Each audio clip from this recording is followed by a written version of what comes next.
This podcast is for voice teachers and coaches to answer the question, how do I grow my teaching business and even break out of that one-on-one lesson model so that I can reach and teach who I want whenever I want? I'm your host, Allie Tyler, voice teacher of over a decade and marketing and business coach for fellow voice teachers. Welcome to the Voicepreneur podcast.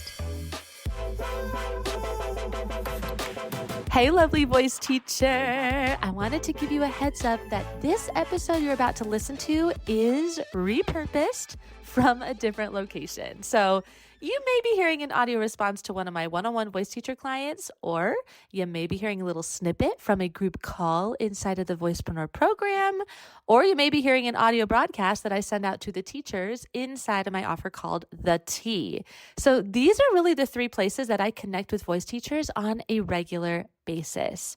Now, the Voicepreneur program, or VP as we call it, is the space where you can have it all. You get access to all of the business and marketing courses inside of there, which is so much juicy content. I literally cannot begin to tell you. You also get hot seat group coaching with me twice a month, and you plug into a community of seriously incredible voice teachers who are walking the walk with you, and they are all over the world. So that is inside of our very special program called VP. Now, if you want a more affordable option, we have The T, and The T is specifically a broadcast channel on Telegram where you can submit questions anonymously, and every week I go in on Telegram and I answer them in the form of a voice text. The members call it like their private podcast channel. It's really fun, and it's a super great affordable way to get coaching without paying that coaching fee or the coaching fees or having to wait for a scheduled call, because you can literally submit your questions anytime that you have them. So you can check out these offers and everything else that we have here at the Voicepreneur inside of the show notes attached to this episode.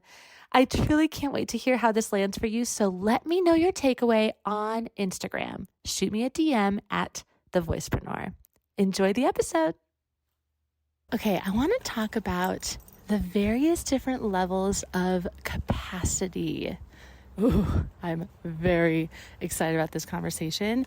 And oh my gosh, it's really interesting because I think when it really comes down to it, we get so caught up in other people's capacity that we start really criticizing ourselves. We start feeling a lot of stress, a lot of guilt, a lot of shame. I'm not posting enough. I'm not doing enough. I'm blah, blah, blah, blah. Like, I'm not getting enough people in my programs, whatever it is. We just, we get really caught up in other people's capacity that we think that we are supposed to be like other people. So if you see that coach is constantly putting out really great content on their voice teacher, Instagram account, and they're getting a lot of engagement and a lot of likes and a lot of shares, and you're like, damn, they're so good at this. Like, how are they posting every day? I should be posting every day. Damn, what is wrong with me? Why can't I post every day? How is it that they figured that out, but I haven't figured that out yet? Right? We can get so caught up in other people's capacities that we forget to truly own and love whatever capacity we currently have. And look, I'm going to be so real with you when I say I am in it with you, okay? Every month, I have a very different capacity. This has been the wildest year because I went from being pregnant for the entire first half of 2024 to now having a baby and a toddler in the last half of 2024. And I say and a toddler because my toddler is probably 3 times the amount of work as the baby, and the baby is already enough work as it is. So it's just a very different and very new chapter in my life, and every moment I have a very different capacity. So 2 months ago, in October, maybe it was September, I can't remember. It was like end of September, October, I think, somewhere around there. I decided I'm going to post every work day for 30 days. I'm just going to post every time that I have a work day, which is often. I was like getting 3 or 4 days of help per week. Then I would post a post no matter what. And I did it. And I was like very proud of myself. It was such a great stretch for me. And I remember thinking at the time, damn, I'm just going to keep going. This is easy. I needed to prove to myself that I could do this, that I could, post every day, every work day with 2 young children and 2 businesses and a community choir. I'm a badass. Let's keep going. Holy hell was I humbled. Holy hell was I freaking humbled. November was the shitstorm of all shitstorms. And actually, there were a lot of silver linings. That was really my motto of the entire month, was just look for the silver lining. What is the silver lining? Let's find the awe in this experience, because, oh my God, it was just crazy.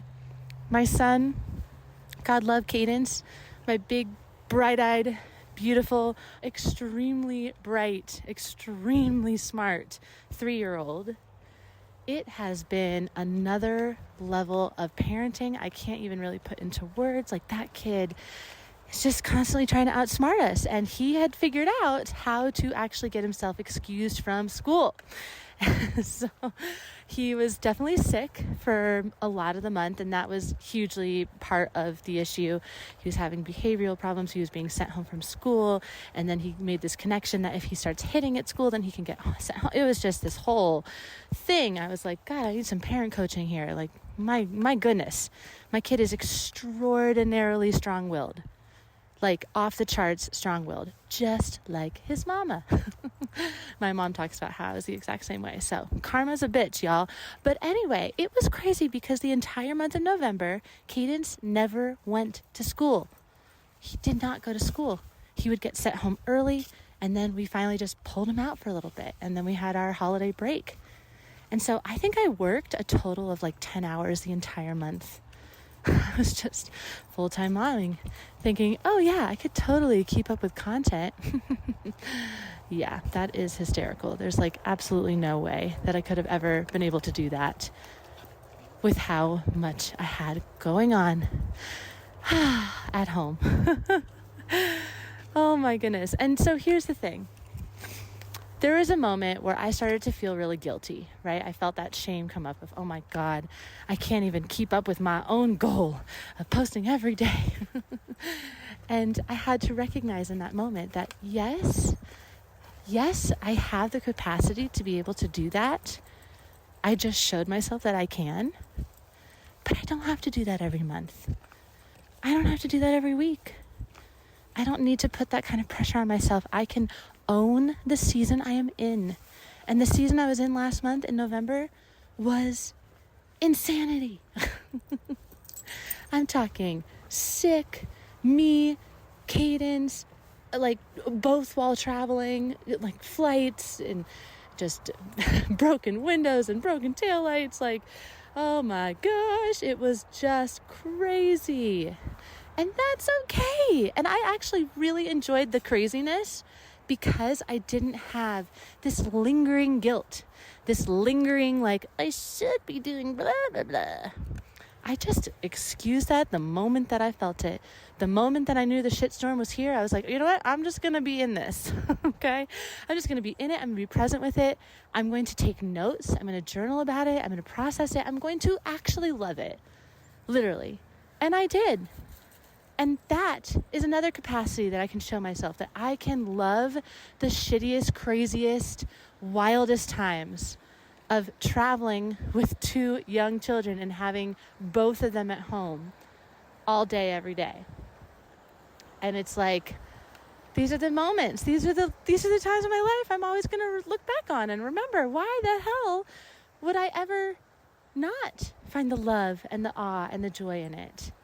It's here. I'm living it. It's crazy and I'm living it. And I'm not going to let things posting on Instagram every day distract me from this time. I'm always here, right? I haven't let you down. Even though sometimes I'm not super consistent with these episodes, I haven't let you down. I haven't stopped. I'm here. I'm showing up. And that's really what it's all about. So all of this to say, ask yourself what capacity you have right now. And maybe it's different than it was before. And challenge yourself. If you have the capacity, challenge yourself. If you have the capacity to take it on, do it, right? Don't let excuses get in the way. I could have very easily let the excuse of I have a 3-month-old and a 3-year-old get in the way of me posting every day. Easy one. But I didn't, because I was like, you know what? That's not a good enough reason. That's not a good enough excuse. My son is in school. I have help with my other boy. Oh, and I didn't mention this. Yeah, my little baby's nanny has been sick for most of November. So that's why I had both the boys. I didn't have any help at all, right? But 2 months ago I did. I had some help. Was it a lot? No. Didn't matter. I had the capacity to challenge myself, so I did. So don't just, take this and be like, oh, I don't have the capacity this month, and I haven't all year long. Unless obviously there's something very serious, medical, personal, it's very intimate to you. You know who you are, but, challenge yourself at the same time and really assess, has your capacity changed? Has your capacity changed? Maybe it's a little bit different now. And maybe all you need to do is own it. Just own it. It's all good. Let go of that guilt. Let go of that shame. You don't have to do it all. Oh my goodness, that was so juicy, and I'm so glad you're still here listening. You are amazing, and I can't wait to see what you take away from this episode and what you bring into your teaching business. Oof, it is going to be so good. If you want to come and see for yourself what it means to grow and scale your teaching business, come and check out the resources inside of the show notes or visit us over at thevoicepreneur.com. If you enjoyed this episode, take a screenshot, share it on your Instagram stories, and tag me at The Voicepreneur. Or if that's not your vibe, that's totally fine. Share it with your 2 best voice teacher friends so that we can continue spreading the good word that you can create a sustainable, spacious, and fun as fudge cake teaching business that makes an enormous impact on your students' lives and your life and your bank account. It's awesome. Thank you so much for being here. I love you so much, and I can't wait to see how your business changes your life. I'll catch you in the next episode.